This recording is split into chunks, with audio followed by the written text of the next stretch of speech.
ಇವತ್ತು ಗೋರಿಕಾಯಿ ಗೊಜ್ಜು ಮಾಡೋಣ. ಚಪಾತಿ, ಬಿಸಿ ರೊಟ್ಟಿ, ಅನ್ನ, ಬಿಸಿ ಅನ್ನಕ್ಕೆ ತುಂಬ ಚೆನ್ನಾಗಿರುತ್ತೆ. ಏನೇನು ಬೇಕೋ ಇಂಗ್ರೀಡಿಯೆಂಟ್ಸ್ ನೋಡೋಣ. ಹಸಿಮೆಣ್ಸಿನ್ಕಾಯಿ 8 ಕಾಯಿ, ಸ್ವಲ್ಪ ಅಕ್ಕಿ ನೆನೆಸಿದ್ದೀನಿ ರುಬ್ಬಕ್ಕೆ. ಒಗ್ಗರಣೆಗೆ ಈರುಳ್ಳಿ, ಕರಿಬೇವು, ಬೆಳ್ಳುಳ್ಳಿ, ಟೊಮೊಟೊ, ಗೋರಿಕಾಯಿ, ಸಾಸಿವೆ, ಉದ್ದಿನಬೇಳೆ, ಕಡಲೆಬೇಳೆ, ಎಣ್ಣೆ. ಇವಾಗ ಸ್ಟವ್ ಹಚ್ಚಿ ಒಗ್ಗರಣೆ ಮಾಡೋಣ. ಒಗ್ಗರಣೆ ಆಗೋ ಅಷ್ಟೊತ್ತಿಗೆ ಮತ್ತೆ ರುಬ್ಕೋಬೋದು. ಈ ಕಡೆ ಆ ಒಗ್ಗರಣೆಗೆ ಇಟ್ಬಿಟ್ಟು ಆ ಕಡೆ ರುಬ್ಬಕ್ಕೆ ಹೋಗೋಣ. ಇಷ್ಟಾದರೆ ಸಾಕು ಎಣ್ಣೆ. ಇವಾಗ ಎಣ್ಣೆ ಕಾದಿದೆ. ಸಾಸಿವೆ, ಉದ್ದಿನಬೇಳೆ, ಕಡಲೆಬೇಳೆ ಹಾಕೋಣ. ಸ್ವಲ್ಪ ಗೋಲ್ಡನ್ ಬ್ರೌನ್ ಆಗಲಿ. ಇದು ಬಿಸಿ ಅನ್ನಕ್ಕಂತೂ ತುಂಬ ಚೆನ್ನಾಗಿರುತ್ತೆ.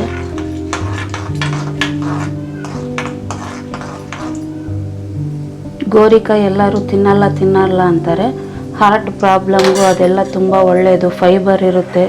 ಗೋರಿಕಾಯಿ, ಚಿಕ್ಕಡೆಕಾಯಿ ಎಲ್ಲ ಮಕ್ಳಿಗೆ ಆವಾಗವಾಗ ಕೊಡ್ತಿರ್ಬೇಕು, ಫೈಬರ್ ಜಾಸ್ತಿ ಇರೋದು. ಇದು ಈ ಥರ ಆಗಬೇಕು. ಇವಾಗ ಈರುಳ್ಳಿ, ಕರಿಬೇವು ಹಾಕೋಣ ಒಗ್ಗರಣೆಗೆ.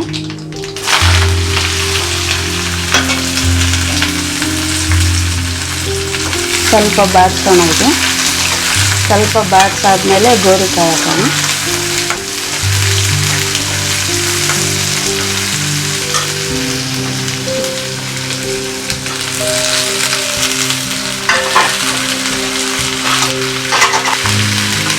ಗೋರಿಕಾಯಿ ಹಾಕಿ ಫ್ರೈ ಮಾಡಿ. ಇದು ಸ್ವಲ್ಪ ಇದರಲ್ಲೇ ಚೆನ್ನಾಗಿ ಬಾಡಿಸ್ಬೇಕು. ಇಲ್ಲೇ ರುಚಿ ಬರೋದು ಗೊಜ್ಜಿದು. ನಾವು ಎಷ್ಟು ಚೆನ್ನಾಗಿ ಇಲ್ಲ ಎಣ್ಣೆಲಿ ಫಸ್ಟ್ ಬಾಡಿಸಿ ನೀರು ಹಾಕ್ತೀವೋ ಅಷ್ಟು ರುಚಿಯಾಗಿರುತ್ತೆ ಗೊಜ್ಜು. ಇದು ಅಕ್ಕಿ ನೆನೆಸಿರೋ ಕಾರಣ ಥಿಕ್ನೆಸ್ಗೋಸ್ಕರ. ಅದು ಹಾಕಿದ್ರೆ ಥಿಕ್ನೆಸ್ ಬರುತ್ತೆ. ಇನ್ನೇನು ಥಿಕ್ನೆಸ್ ಬರೋಕ್ಕೆ ಗೊಜ್ಜಲ್ಲಿ ಇನ್ನೇನು ಹಾಕಲ್ವಲ್ಲ, ಇಷ್ಟೇ ಇಂಗ್ರೀಡಿಯೆಂಟ್ಸ್ ಅಲ್ವಾ, ಅದಕ್ಕೆ.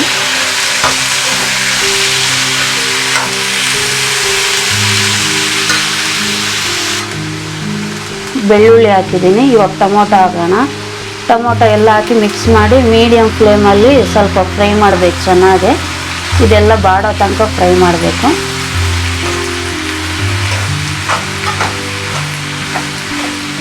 ಇವಾಗ ಮಿಕ್ಸಿ ಮಾಡೋಕೆ ಹಾಕೋಣ. ಕಾಯಿ, ಹಸಿಮೆಣ್ಸಿನ್ಕಾಯಿ ನೆನೆಸಿಟ್ಟಿದ್ವಲ್ಲ ಅಕ್ಕಿ ಹಾಕೋಣ. ಇದಿಷ್ಟು ಫಸ್ಟು ನುಣ್ಣಗೆ ರುಬ್ಬಿ ಆಮೇಲೆ ನೀರು ಹಾಕಬೇಕು, ಇಲ್ಲಾಂದರೆ ಅಕ್ಕಿ ನುಣ್ಣಗಾಗಲ್ಲ.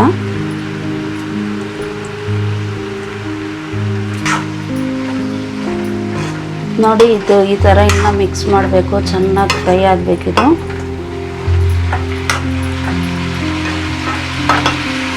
ಇದು ಫ್ರೈ ಆಗಿದೆ ಅಂತ ಹೆಂಗೆ ಗೊತ್ತಾಗೋದು ಅಂತ ತೋರಿಸ್ತೀನಿ ನಾನು. ಸ್ವಲ್ಪ ಫ್ರೈ ಆಗಲಿ.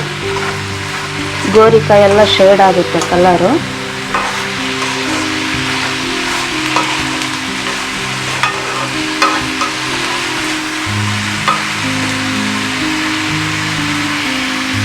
ಮುಚ್ಚಳ ಮುಚ್ಚಿ ಸಣ್ಣ ಉರಿಯಲ್ಲಿ ಫ್ರೈ ಆಗೋದು ಬಿಡೋಣ.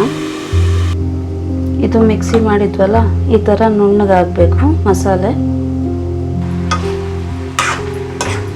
ಇದು ಇನ್ನೊಂಚೂರು ಫ್ರೈ ಆಗಬೇಕು ಗೋರಿಕಾಯಿ. ಫ್ರೈ ಆದಮೇಲೆ ಸ್ವಲ್ಪ ನೀರು ಹಾಕಿ ಬಾಯ್ಲ್ ಮಾಡೋಣ. ಇನ್ನೊಂದು ಸ್ವಲ್ಪ ಒಂದು 5 ಮಿನಿಟ್ಸ್ ಫ್ರೈ ಆಗಬೇಕು. ಇವಾಗ ಒಂಚೂರು ಅರಿಶಿನ ಹಾಕೋಣ. ಸ್ವಲ್ಪ ಸಾಕು ಅರಿಶಿನ.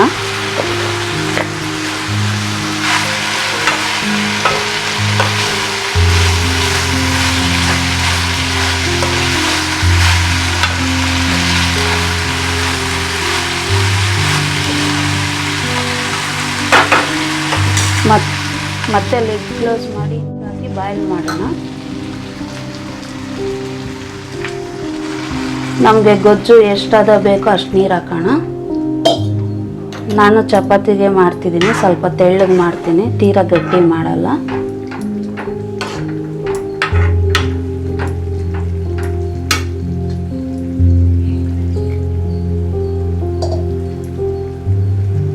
ಈ ನೀರಲ್ಲಿ ಸ್ವಲ್ಪ ಕುದೀಲಿ ಎಲ್ಲ.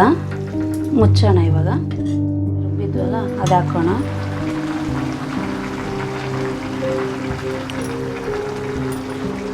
ಈ ಥರ ಮಿಕ್ಸ್ ಮಾಡಬೇಕು, ಇಲ್ಲಾಂದರೆ ಗಟ್ಟಿ ತಳ ಹಿಡಿಯುತ್ತೆ, ಗಟ್ಟಿ ಆಗುತ್ತಿದ್ದು.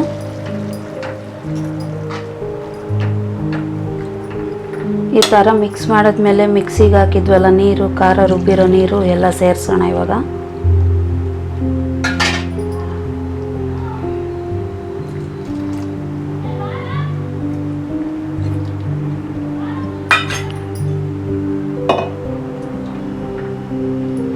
ಥರ ಸ್ವಲ್ಪ ಇದು ಹಸಿ ವಾಸನೆ ಹೋಗೋವರೆಗೂ ಕುದಿಬೇಕು. ಉಪ್ಪು ಲಾಸ್ಟಲ್ಲಿ ನೋಡ್ಕೊಂಡು ಹಾಕಬೇಕು, ಇದಕ್ಕೆ ಉಪ್ಪು ಜಾಸ್ತಿ ಇಡಿಸಲ್ಲ. ಇದು ಹಸಿ ವಾಸನೆ ಇಲ್ಲೇ ಹೋದರೆ ಚೆನ್ನಾಗಿರುತ್ತೆ, ಉಪ್ಪು ಹಾಕಿದ್ಮೇಲೆ ಹಸಿ ವಾಸನೆ ಹೋಗಲ್ಲ. ಅದಕ್ಕೆ ಮುಂಚೆನೇ ಹಾಕಬೇಡಿ, ಉಪ್ಪು ಲಾಸ್ಟಲ್ಲಿ ಹಾಕಿ. ಇದು ಇವಾಗ ಕುದ್ದಿದೆ, ಉಪ್ಪು ಹಾಕೋಣ.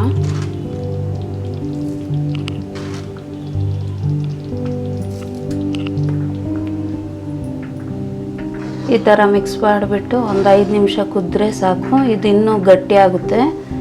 ಅದಕ್ಕೆ ನಾನು ಮಾಡ್ಕೊಂಡಿದ್ದೀನಿ. ಚಪಾತಿಯೊಂದಿಗೆ ಸವಿಯೋಣ. ನಮ್ಮ ಚಾನಲ್ ಇಷ್ಟ ಆದಲ್ಲಿ ಲೈಕ್, ಸಬ್ಸ್ಕ್ರೈಬ್ ಎಲ್ಲ